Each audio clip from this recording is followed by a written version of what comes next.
प्यारे बच्चों, इस चैनल पर आप लोग डिफरेंट स्कूल के क्वेश्चन पेपर्स देख रहे हो। हम लोग सॉल्व कर रहे हैं किसी बेसिक क्वेश्चन पेपर को और अब हम लोग सेक्शन बी को सॉल्व करने वाले हैं।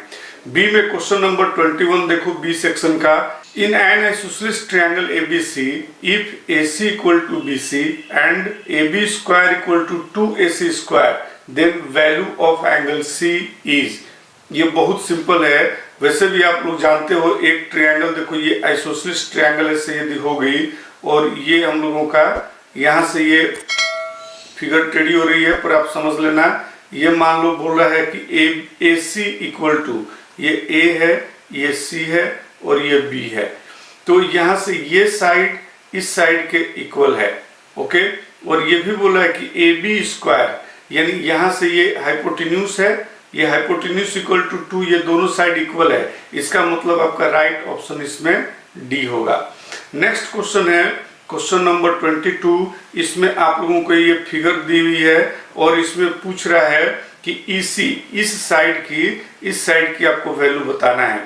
तो आप समझ रहे हो कि ये किस थ्योरम पर है, ये पाइथागोरस थ्योरम पर है। यानी AD बाई DB, इसको हम लोग लिख सकते हैं AD by DB equal to AE by EC, okay.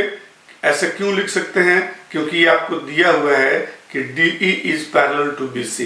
तो ऐसे कंडीशन में यहाँ पर देखो AD हमारी 3/4 इक्वल टू 6/EC, और यहाँ से आप क्रॉस मल्टीप्लाई से कर दोगे तो EC इक्वल टू, यहाँ से ये EC इक्वल टू निकल करके आ जाएगी 6 × 4/3।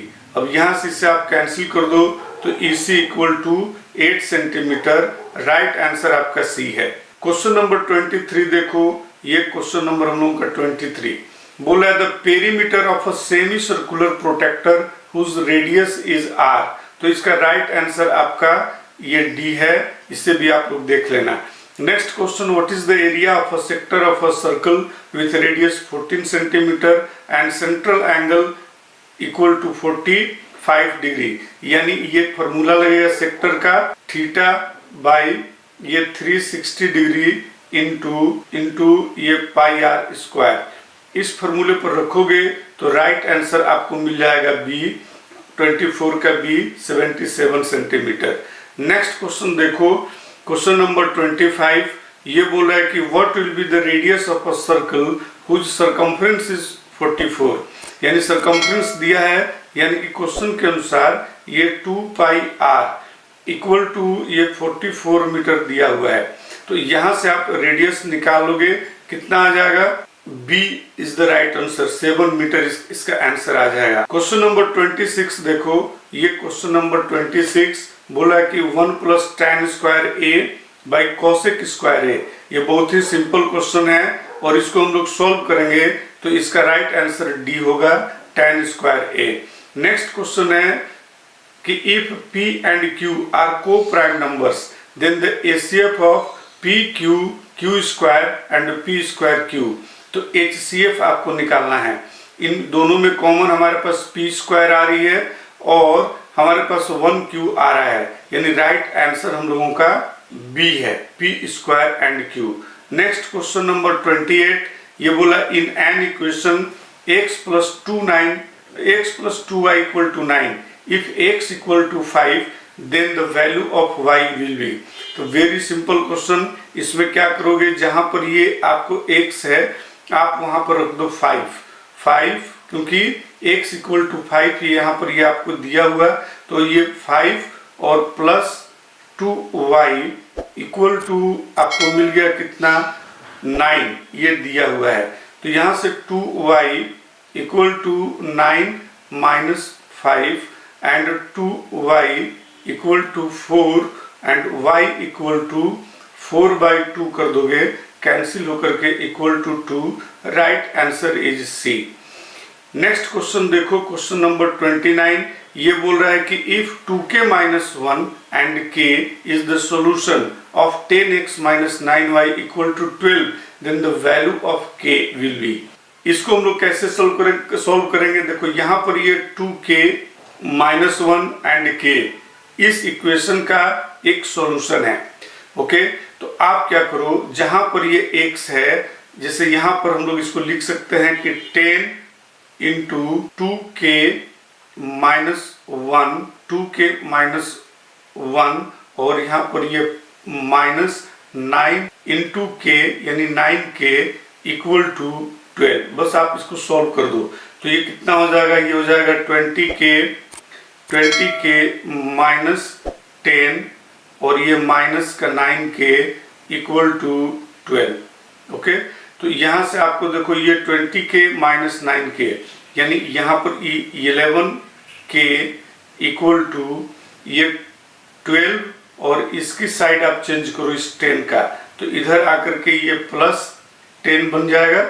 तो यहाँ से 11k इक्वल टू आपको आ गया 22 and k equal to 22/11 cancel कर दोगे तो equal to 2 is the right answer, B is the right option. Next question number 30 देखो, बोल रहा है कि if x equal to a cos theta and y equal to b sin theta then the value of b² x² plus a² y² is. तो इसे हम लोग कैसे सॉल्व करेंगे, इसे अपने बोर्ड पर हम लोग देखते हैं, यहाँ पर इसे हम लोग सॉल्व करेंगे। यह है क्वेश्चन नंबर 30 पर हम लोग हैं। आप देखो इसमें क्या दिया हुआ है, इसमें दिया हुआ है कि x equal to a cos theta, okay, ये आपको दिया हुआ है और y इक्वल टू आपको दिया हुआ है b sin थीटा, ओके। तो यहां पर देखो ये cos theta equal to ax हो जाएगा, इधर से इसकी साइड आप चेंज कर लो और यहां से sin थीटा इक्वल टू हमें मिल जाएगा yb। क्लियर। अब यहां से हमें बोला कि cos² थीटा, यहां से हम लोगों को देखो ये cos² थीटा और प्लस ये sin² थीटा इक्वल टू 1 होता है, ये तो आपको पता है, और ये इक्वल हो जाएगा किसके, a² x² plus b² y² के। ओके, यहां से आपको देखो अब हमें पूछ रहा है कि x² एंड b² किसके इक्वल होगा, तो इसकी साइड चेंज करा लो, यहाँ पर ये x² और इधर से हम b² को ले लें, b² तो इक्वल टू ये a² y² के इक्वल हो जाएगा और यही आपका राइट आंसर भी है। इसमें देखो यानी राइट ऑप्शन आपका ये सी है। नेक्स्ट क्वेश्चन देखो, क्वेश्चन नंबर 31। ये 31 में क्वेश्चन आपका दिया हुआ है कि distance of the point Q 3 - 4 from the origin. तो ये ओरिजिन से निकालना है, बिल्कुल बेसिक क्वेश्चन है। इसका राइट आंसर आपका सी है 5 यूनिट्स।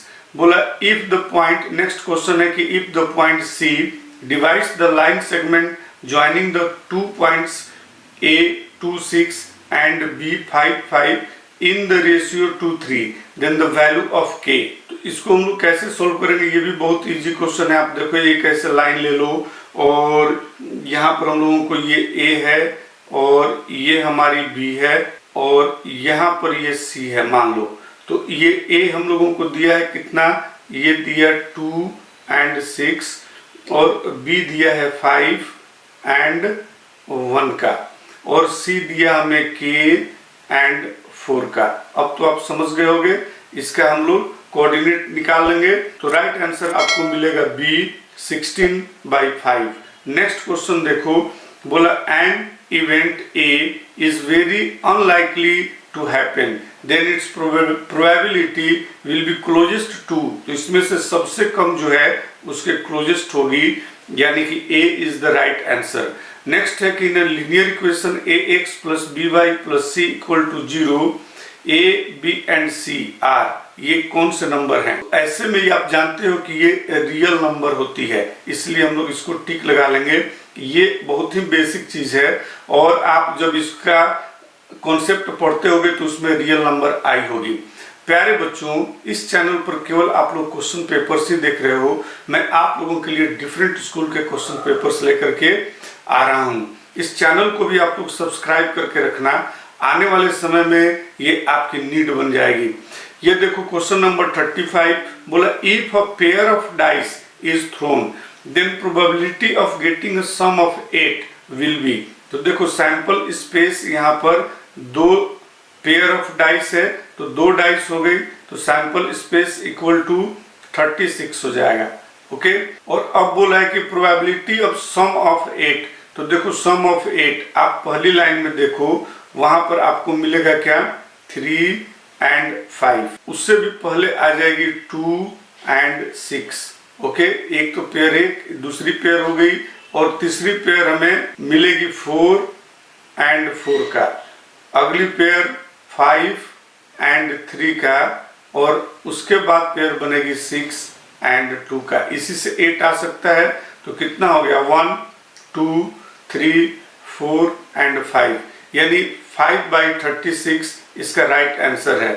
नेक्स्ट क्वेश्चन देखो, बोला है कि the perimeter of rectangle is 44 centimetre, if its length exceeds twice its breadth by 4 centimetre then find the area of rectangle. यहाँ देखो इसे लेट कर लो, ये लेट कर लो, length equal to x and breadth equal to y। तो according to question हमें दिया हुआ है 2 × x + y इक्वल टू 44। यहाँ से आप निकाल सकते हो x + y इक्वल टू 22। ये हम लोगों का इक्वेशन नंबर 1 हो गया। अब देखो यहाँ बोला है कि इफ इट्स लेंथ एक्सीड्स, तो लेंथ हमने माना है x इक्वल टू, ये एक्सीड कर रही है ब्रेथ बाय 4 सेंटीमीटर, तो इसका मतलब ये 2y और +4 हो जाएगा। ये हमारा इक्वेशन नंबर 2। अब यहाँ से आप इसे सब्स्टिट्यूशन मेथड से सॉल्व कर सकते हो, तो राइट आंसर आपका C आएगा, 36 का C 96 centimetre square. Next question है कि if sin theta equal to cos theta then the value of tan square theta plus cot square theta आपको बताना है। तो कैसे इसे सॉल्व करेंगे, देखो ये यहाँ पर ये sin theta by cos theta हम लिख सकते हैं इक्वल टू ये 1 है, ये sin theta by cos theta equal to ये tan थीटा हो जाएगी, और tan थीटा इक्वल टू 1, और यहाँ पर cot थीटा देखो, cot थीटा जो इसमें है ये दूसरी पार्ट ये वाला, तो cot थीटा इक्वल टू होता है cos theta by sin theta, उसका अपोजिट, तो ये भी इक्वल टू 1 हो जाएगा। ऐसे में हम लिखेंगे tan स्क्वायर थीटा और प्लस cot स्क्वायर थीटा, तो इक्वल टू ये हो जाएगा 1 + 1 equal to, right answer is A2। प्यारे बच्चों, ये आपके कुछ क्वेश्चंस थे, इसे हमने सेक्शन बी में सॉल्व किया। अब नेक्स्ट टाइम हम किसी और भी क्वेश्चन पेपर को, किसी और स्कूल के क्वेश्चन पेपर को लेकर के आएंगे और उसे भी हम लोग सॉल्व करेंगे।